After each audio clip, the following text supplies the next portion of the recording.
आज का वचन। पहला पाठ प्रेरित चरित्र अध्याय 4 पद संख्या 1 से 12।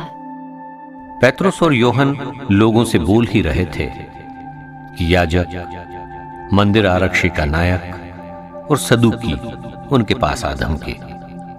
वे क्रुद्ध थे क्योंकि प्रेरित जनता को शिक्षा दे रहे थे और ईसा का उदाहरण देकर मृतकों के पुनरुत्थान का प्रचार कर रहे थे।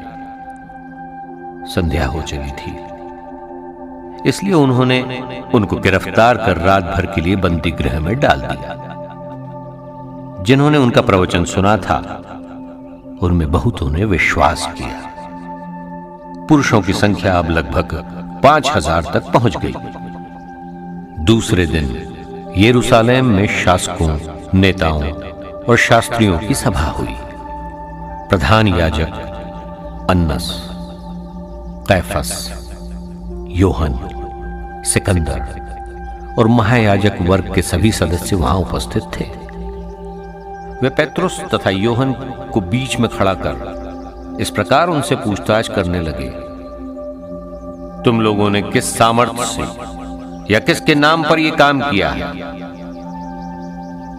पेत्रुस ने पवित्र आत्मा से परिपूर्ण होकर उनसे कहा, जनता के शासकों और नेताओं, हमने एक लंगड़े मनुष्य का उपकार किया है और आज हमसे पूछताछ की जा रही है कि ये किस तरह भला चंगा हो गया है।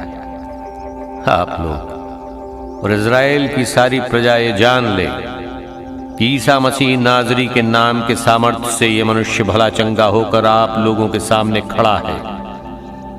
आप लोगों ने उन्हें क्रूस पर चढ़ा दिया, किंतु ईश्वर ने उन्हें मृतकों में से पुनर्जीवित किया। वो वही पत्थर है जिसे आप कारीगरों ने निकाल दिया था और जो कोने का पत्थर बन गया था। किसी दूसरे व्यक्ति द्वारा मुक्ति नहीं मिल सकती, क्योंकि समस्त संसार में ईसा नाम के सिवा मनुष्यों को कोई दूसरा नाम नहीं दिया गया है जिसके द्वारा हमें मुक्ति मिल सकती है। यह प्रभु की वाणी है। सुसमाचार संत योहन अध्याय 21 पद संख्या 1 से 14। बाद में ईसा तिबेरियस के समुद्र के पास अपने शिष्यों को फिर दिखाई दी। ये इस प्रकार हुआ, सिमोन पेत्रुस, थोमस जो यमल कहलाता था, नाथानाएल जो गलीलिया के काना का निवासी था, ज़ेबेदी के पुत्र और ईसा के 2 अन्य शिष्य साथ थे। सिमोन पेत्रुस ने उनसे कहा, मैं मछली मारने के लिए जा रहा हूं। वे उससे बोले, हम भी तुम्हारे साथ चलते हैं। वे चल पड़े और नाव पर सवार हुए, किंतु उस रात उन्हें कुछ नहीं मिला।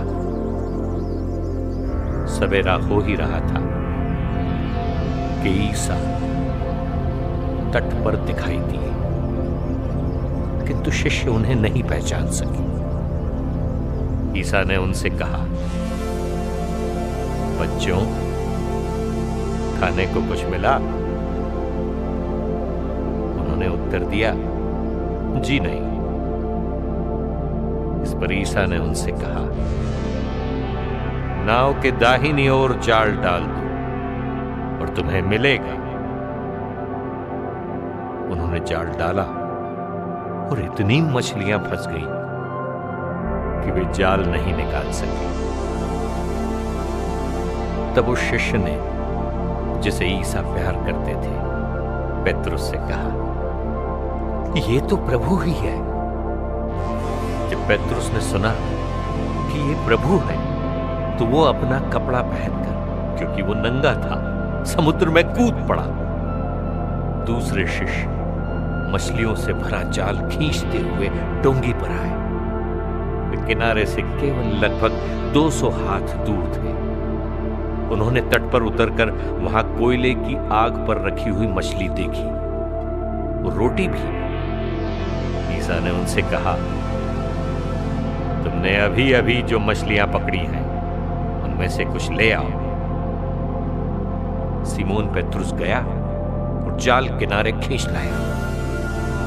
उसमें 153 बड़ी बड़ी मछलियां थी और इतनी मछलियां होने पर भी जाल नहीं फटा था। ईसा ने उनसे कहा, आओ जलपान कर लो। शिष्यों में किसी को भी ईसा से यह पूछने का साहस नहीं हुआ कि आप कौन हैं। वे जानते थे कि वो प्रभु है। ईसा पास आए, उन्होंने रोटी लेकर उन्हें दी और इसी तरह मछली भी। इस प्रकार ईसा मृतकों में से जी उठने के बाद तीसरी बार अपने शिष्यों के सामने प्रकट हुआ। यह प्रभु का पवित्र सुसमाचार है। आमीन। आज का चिंतन, मनुष्य के सद्गुण कभी भी व्यर्थ नहीं होते। संत पेत्रुस ने भले ही 3 बार यीशु ख्रीस्त का तिरस्कार किया था, पर यीशु ने उसके कोमल हृदय की परख की और उन्हें पापियों की जिम्मेदारी सौंपी जिन्हें वे संतों के मार्ग पर ले सकें।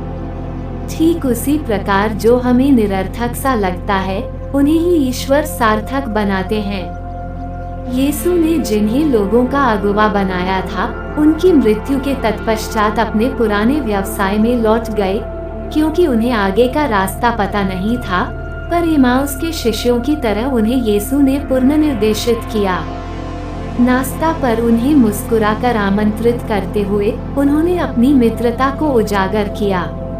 यद्यपि उन्होंने उनके साथ अपना रिश्ता तोड़ दिया था, फिर भी उन्हें पुनः जाल फेंकने की सलाह दी। इसी तरह हमारे साथ उनकी रिश्तेदारी विश्वास भरी है। पास्का पर्व के दौरान पुनः हम उन्हें अपने जीवन रूपी दरिया में एक निमंत्रण के साथ पाते हैं कि हम पुरानी बातों को भुलाकर नए जीवन में प्रवेश करें। आमीन।